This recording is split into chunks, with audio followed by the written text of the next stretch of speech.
तो आज की इस वीडियो में 330 टू 8 एशियन एंट्री के बारे में बताऊंगा। और फंडेड अकाउंट अगर क्लियर नहीं हो रहा है, काफ़ी सारे लोगों के मैसेज आ रहे हैं कि सर फंडेड अकाउंट को पास करने से रिलेटेड कोई अच्छी सी स्ट्रेटेजी बता दो। तो 330 टू 8 एशियन एंट्री से बेटर एक्यूरेसी वाली कोई सेटअप तो मेरे नज़र में अब तक मेरे पास नहीं है। क्योंकि आपने देखा होगा, मैं जब भी फंडेड अकाउंट बाय करता हूँ तो फिर उसको पहले ही दिन 10-11% या 12% तक के पहुंचा देता हूँ। अभी रिसेंटली 25K का मैंने बाय किया था और 7 से 8 घंटे में ही मैंने उसमें $2800 के आसपास बनाए थे। वो सारे प्रूफ्स वगैरह इंस्टाग्राम के हाईलाइट में आपको मिल जाएंगी। तो कई बार आपके साथ ऐसा होता है कि आप बाय करते हो, लेकिन आपको खुद पे डाउट होता है कि ये जो प्राइस सच में ऊपर जाने वाला है या वो डाउन साइड मेरे एसेट को उड़ा देगा। तो ये सारे जो डाउट्स हैं ना, आपको एशियन सेशन में अब से नहीं आएंगे। अब से जब भी आप ट्रेड करोगे एशियन सेशन में, आप खुद इस वीडियो के बाद देखोगे कि आपकी एक्यूरेसी है वो कहाँ तक जाने वाली है। ये जो 330 टू 8 एशियन की एंट्री है, इससे मैंने खुद बहुत पैसे बनाए हैं। और जब स्टार्टिंग में कुछ खास बायस और इन सारी चीज़ों के बारे में मुझे पता नहीं था, तो मैं इसी में पैसे बनाता था, जो कि बहुत ही आसानी से बनते हैं। मैं भी आपको बैक टू बैक सारे सेशन को प्ले करते हुए दिखाऊंगा, और इससे आपका भी कॉन्फिडेंस बढ़ेगा। तो जब भी आप एशियन सेशन में ट्रेड करने बैठोगे तो आप खुद देखोगे कि आपके अंदर कितनी इम्प्रूवमेंट आई है। ठीक है, तो लेक्चर को स्टार्ट करते हैं। मैं एक काम करता हूँ, अपन पीछे से कैप्चर करते हुए जाते हैं, वीडियो को ज़्यादा लंबा भी नहीं करता। इस यहाँ से इस लोएस्ट पॉइंट से हम एशियन सेशन को कैप्चर करते हुए आते हैं।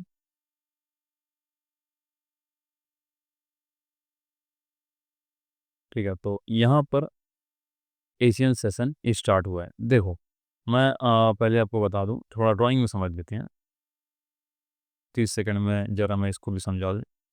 आपको हमेशा ये रेंज मार्क करना है, लेकिन ध्यान ये रखना है आपको कि न्यूयॉर्क टाइम फ्रेम के हिसाब से 3:30 का ये टाइम, और न्यूयॉर्क टाइम फ्रेम के हिसाब से 8 पीएम का ये टाइम, ठीक है? इसको मार्क करना है। और इस रेंज के अंदर जो भी पीओई बनाएगा, उस पीओई के हिसाब से हमें बायस सेट करना होता है। देखो, बायस में अभी मैं डेली टाइम फ्रेम या 4 आवर 1 आवर किसी भी टाइम फ्रेम में नहीं जा रहा हूँ, ठीक है? जो कि पागलपन है, लेकिन आपको अभी इसी तरह करना है। हायर टाइम फ्रेम का आप थोड़ा सपोर्ट लेना है, 4 और 1 और डेली देख लेना क्या बता रहे हैं। अब एशियन सेशन यहाँ स्टार्ट हुआ है, क्लियर?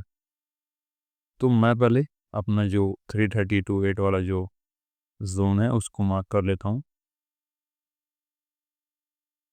ये 3:30 और ये 8। क्या बताया था मैंने? इस रेंज के अंदर हमें पीओई देखना है, अगर हमें एशियन में सेल या बाय करना है। तो इस रेंज में मेरे को अभी कोई पीओई नहीं दिख रहा है, सारे टैप।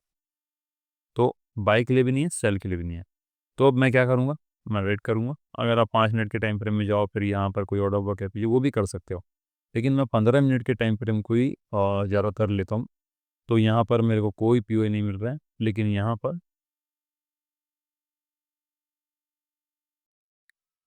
15 मिनट के टाइम फ्रेम में एक एपीजी बनाता है मार्केट, है ना? तो यहाँ से मैं सेल कर सकता था।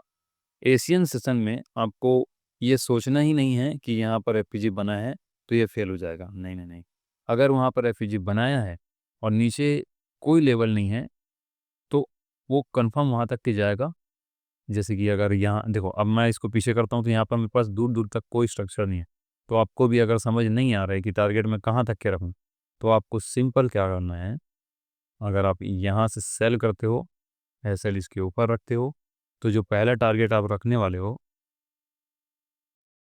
वो इसकी लिक्विडिटी रखना। देखिए, यहाँ तक के पहला टारगेट रखना, क्योंकि आपको पता नहीं ना कि प्राइस कहाँ तक जाने वाला है।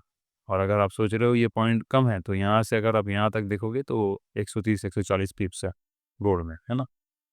ये टारगेट डन हुआ। अब दूसरे एशियन सेशन में आते हैं हम। अब यहाँ पर देखो, 3:30 का जो एरिया है वो ये इस कैंडल में है। देखो, ये 3:30 का ये टाइम है और ये एशियन का 8 का। अब इस रेंज में मेरे को पीओई देखना है। तो इस रेंज में मेरे पास पीओई कौन सा है? पहला देखो यहाँ पर बाइंग सेलिंग के लिए कोई ऑर्डर ब्लॉक एफपीजी नहीं है, तो हमें क्या मार्क करना होता है, लिक्विडिटी।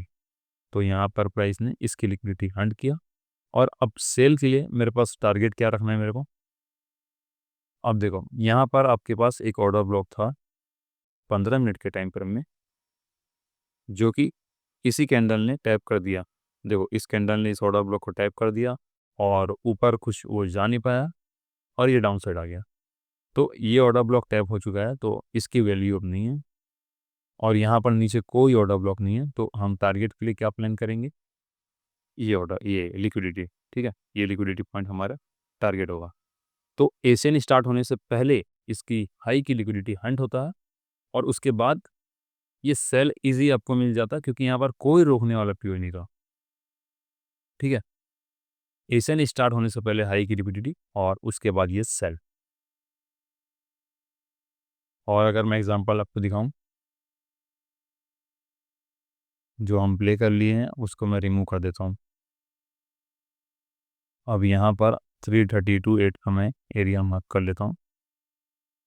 देखो, अरे यार एक सेकंड, लैपटॉप में थोड़ा प्रॉब्लम होता है, क्योंकि मैं ज़्यादातर चीज़ें फ़ोन से ही करता हूँ, पता होगा आप पे।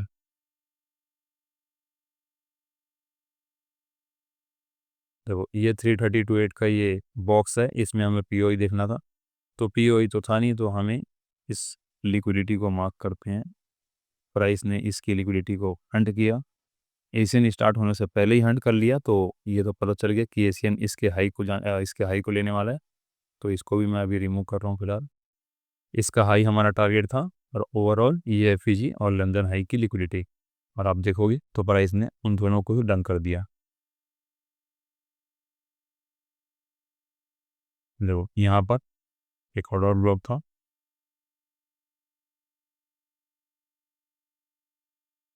तो लंदन इसको टैप करता है। ठीक है, एशियन में आपका ट्रेड यहीं पर डन हो गया, यहाँ पर एफईजी तक के जो भी आप रखते हो, और लंदन ने इसको टैप कर दिया। ठीक है, तो ये भी डन हो गया। अब दूसरे एशियन सेशन में आते हैं। देखो यहाँ पर कितना प्यारा सेटअप है एशियन। एशियन स्टार्ट होने से पहले ही इस वॉल्यूम इम्बैलेंस को टैप करता है, तो ये तो समझ में आ गया था कि एशियन यहाँ तक तो कंफर्म जाएगा, है ना। तो यहाँ से आप लोअर टाइम फ्रेम में बाय कर सकते थे, और टारगेट आपका इजीली 15 मिनट बता रहे कि इसकी लिक्विडिटी हंट होने जा रही है। देखो ये कंटिन्यूसली ये अप साइड जा रहा है, तो यहाँ पर हायर टाइम फ्रेम के लिए कोई पीओई क्रिएट करना होगा, ताकि उसको और ऊपर जाने का रीज़न मिल सके। तो यहाँ पर 15 मिनट में एडवांस ऑर्डर ब्लॉक है, 5 मिनट में कोई ऑर्डर ब्लॉक यहाँ पर कंफर्म होगा। ठीक है, तो यहाँ से आप लोअर टाइम फ्रेम में जाके एंट्री ले सकते थे यहाँ पर। अब देखो यहाँ पर 332.8 वाला जो एरिया है, और ये ऑर्डर ब्लॉक मैं आपको अब बताता हूँ, और यहाँ पर आप किस तरह से ट्रेड लीजिए। ये 330, और एशियन जहाँ पर स्टार्ट होता है ये 8 बजे। ठीक है, 3:30 to 8। अब इस रेंज में हमें पीओई देखना था, और इसने ऑलरेडी इसकी लो की लिक्विडिटी हंट करने के बाद ऊपर क्लोज किया। तो अब ये सोचोगे आप कि यहाँ से ये नीचे आएगा, इस ऑर्डर ब्लॉक को टैप करेगा, और हम एशियन हाई तक तो आराम से रखेंगे। यहाँ पर कोई पीओई नहीं है ना। अगर देखो यहाँ पर ये ऑर्डर ब्लॉक अगर ना बना था, अगर यहाँ पर ये ऑर्डर ब्लॉक नहीं बनता, तो डेफिनेटली इसको टैप करके एशियन हाई और ये जो हाई है इसकी लिक्विडिटी को हंट करता मार्केट। लेकिन यहाँ पर एक ऑर्डर ब्लॉक था, तो यहाँ से टैप हुआ, और इसको टैप करने के बाद यहाँ से ओवरऑल सेल। अगर आपने थोड़े बायस वगैरह रीड कर लिए होते, तो ये सारे जो ये सेलिंग के सेटअप्स हैं आप इजीली पकड़ सकते थे। यहाँ से टेम्परेरी मोमेंटम, और आपने कई बार देखा होगा मैं इस तरह के टेम्परेरी मोमेंटम और ओवरऑल दोनों को कैप्चर करता हूँ, यहाँ से बाय, यहाँ से सेल।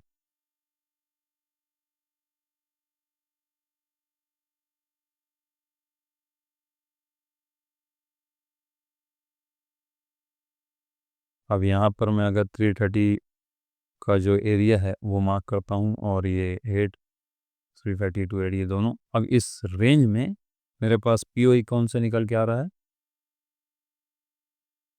ये ऑर्डर ब्लॉक। ठीक है, तो अभी मैं इन सबको रिमूव कर रहा हूँ।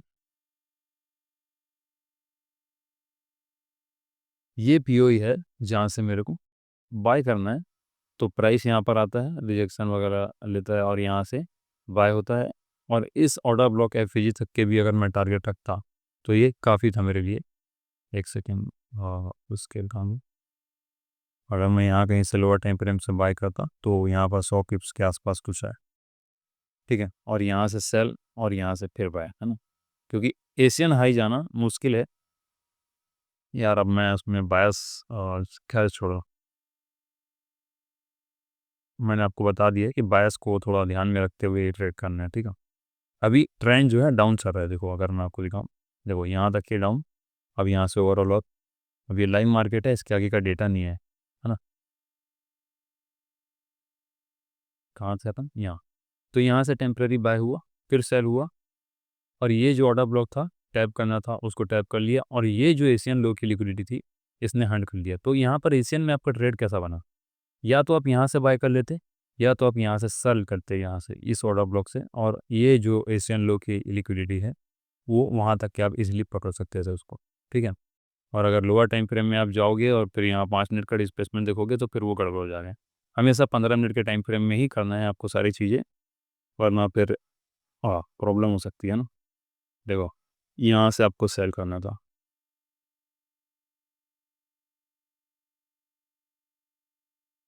देखो ये ऑर्डर ब्लॉक यहाँ पर टैप नहीं हुआ है, यहाँ पर न्यूयॉर्क टैप करता है, ये न्यूयॉर्क में पहुँच गए ना अपन, क्योंकि देखो एशियन यहाँ से आप बाय करते हैं यहीं पर आपका टारगेट और फीजी तक के साथ, तो ये डन हो गया। अब यहाँ पर न्यूयॉर्क देखो, न्यूयॉर्क को देखो, न्यूयॉर्क क्या कर रहा है, एशियन के लास्ट पीओ को टैप कर रहा है।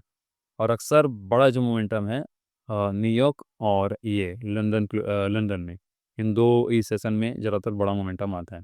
तो न्यूयॉर्क में आपकी यहाँ पर पहली एंट्री होती, क्योंकि देखो यहाँ पर मैंने इसको पकड़ा है तो इसलिए मैं आपको बता रहा हूँ। यहाँ पर एक छोटी सी एचपीजी थी, ये मैंने अपने डिस्कॉर्ड में भी दिया था, और यहाँ कहीं पर मैंने एंट्री ली थी यार, एक सेकंड, 5 मिनट के टाइम फ्रेम में या 15 मिनट के टाइम फ्रेम में, यहाँ पर नहीं है, एक सेकंड।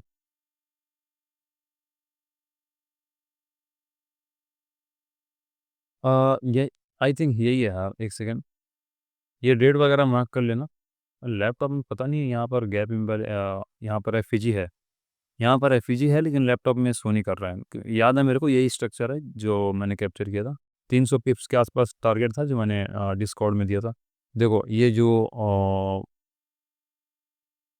ये जो डेट है ना, इसको मार्क कर लेना, और यहाँ पर देखना खोल के, यहाँ पर जरूर यहाँ पर एक एफईजी है, और 100% है, क्योंकि ये स्ट्रक्चर मैं भूला नहीं हूँ, ये अभी का ही है ना। तो वहाँ पर एक एफईजी थी, और देखो ये जो कैंडल है उस एफईजी को रीटेस्ट करता है, और यहाँ से मैं सेल करता हूँ, और जो टारगेट मैंने दिया था वो एशियन लो का दिया था, और एशियन लो 1 to 10,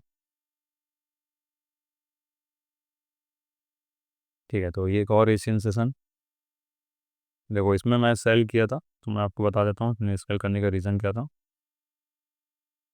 क्योंकि एशियन स्टार्ट होने से पहले उसने हाई की लिक्विडिटी हंड किया, और हंड करने के बाद ये डाउन साइड आता है, और यहाँ पर एक डिस्प्लेसमेंट करता है, और ये मेरा ऑर्डर ब्लॉक और एफपीजी, ठीक है। ये ऑर्डर ब्लॉक, ये एफपीजी, यहाँ से मैं सेल करता हूँ और टारगेट लिक्विडिटी रखता हूँ पहली वाली यहाँ तक के। आपको ये कभी नहीं सोचना है एशियन में, अगर आपके बायस क्लियर नहीं है तो ये लिक्विडिटी हंट हुई है तो यहाँ नीचे भी रुकने वाला कोई नहीं है, यहाँ तक कि मैं टारगेट रख देता हूँ, नहीं नहीं नहीं। अगर आपको बायस क्लियर नहीं है तो एशियन में बस एक टैप, और दूसरे साइड की लिक्विडिटी या दूसरे साइड का पहला कोई रुकने वाला पीओई, बस उससे ज़्यादा आपको होल्ड नहीं करना है अगर बायस क्लियर नहीं है तो। ये सेल मैंने पकड़ा और ये बाय भी पकड़ा था, तो ये बाय का रीज़न क्या था वो देखो, ये जो प्राइस अभी जहाँ पर है ना, ये गोल्ड H4 के ऑर्डर ब्लॉक पे है, और यहाँ से मेरे बायस बुलिश के हैं, तो यहाँ से नीचे तो आने से रहा, तो यहाँ पर मैंने एक रिजेक्शन ब्लॉक को मार्क किया, क्योंकि इसके नीचे और कोई पीओ नहीं है ना। तो इस रिजेक्शन ब्लॉक को टैप करता है और ईजिली ये हाई की लिक्विडिटी डन कर देता है ना, क्योंकि यहाँ पर रोकने वाला कोई पीओ है ही नहीं। ऑर्डर ब्लॉक एफईजी कुछ नहीं है, तो इसकी लिक्विडिटी ईजी अर्न करता है। और अभी मैंने लंदन को नहीं पकड़ा है और न्यूयॉर्क में भी मेरे कुछ खास ट्रेड नहीं है, क्योंकि 2 बड़े ट्रेड इसी में बन गए हैं। तो अभी मैं इसमें अच्छा सेटअप बनने का वेट कर रहा हूँ, क्योंकि यहाँ पे लंदन हाई भी है, तो ये लिक्विडिटी लेके थोड़ा नाटक-वाटक करे, उसके बाद मैं लंदन क्लोज़ में ही इन्वॉल्व होऊँगा ज़्यादातर इसमें, है ना? तो उम्मीद है कि ज़्यादा बोलने की वजह से गला भी सूख जाता है और ज़्यादा बोलने की आदत नहीं है ना, तो जो भी गलतियाँ हुई होगी तो उन्हें अवॉइड करना। तो ये जो एशियन सेशन का सेटअप था, उम्मीद करता हूँ समझ में आया होगा। मैंने काफ़ी कुछ क्लियर करके दिया है इसमें और सारी चीज़ें स्टेप बाय स्टेप मैंने आपको बता दी है ना? तो इसको एक बार चार्ट ने एक बार इम्प्लीमेंट करके देखना और जैसा मैंने बताया है वैसा एक बार आप उसको फॉलो करके देखना, ठीक है? बहुत ही बढ़िया स्ट्रैटेजी है, बहुत बढ़िया काम करती है ये फॉरेक्स में, ठीक है? तो मिलते हैं नेक्स्ट वीडियो में, तब तक के लिए बाय बाय।